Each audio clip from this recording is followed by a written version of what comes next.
Okay, you bought a couple items from a vendor today and you want to add the paid bill to Hydroscribe. Let's look at how to do that. You're going to click on Financials, and then you're going to click on Enter Paid Bills and Expenses.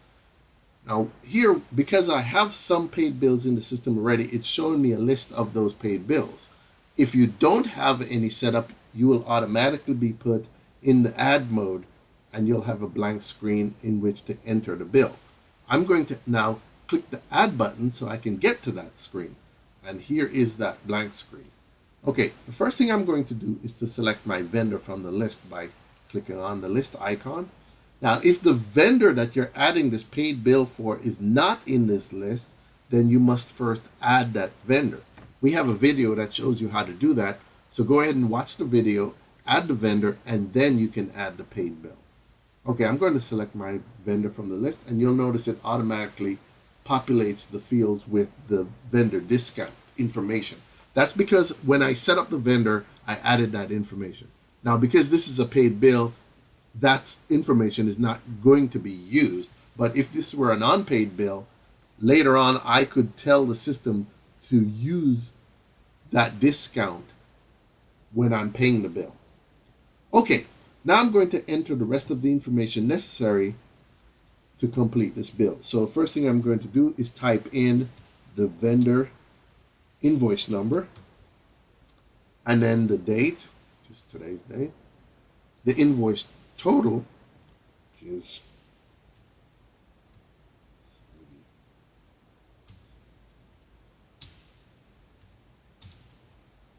and then the date. Because it's a paid bill, again, the due date doesn't matter, so you can go ahead and select today's date. And now I have to put in the line items. I bought 2 parts, so I'm going to choose parts purchased for resale. And the first one was a Hayward cartridge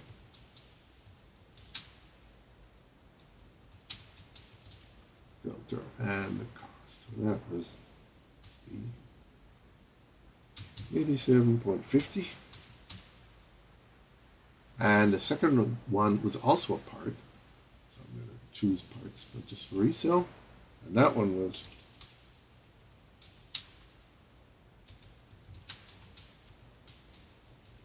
and the cost was $49.75.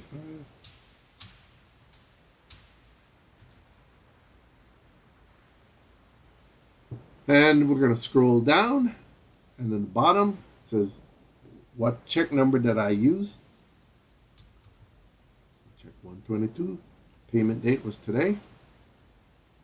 And we're going to point to our checking account 1. So now I'm going to click the submit button. However, you should always review your bill to make sure that the line item total to the invoice total that you enter above. If you don't, you'll get an error message like this that says, oops, the line item total of $437.25 must equal the invoice total of $436.25. So I'm going to change my total for $437.25, and now I can click my submit button, and there's my success message. So that's how you add a paid bill to the system. Now, just to verify, I'm going to go to the bills display and make sure that my paid bill, and it's right here, to Home Depot, is displayed. So there it is, paid bill for $437.25.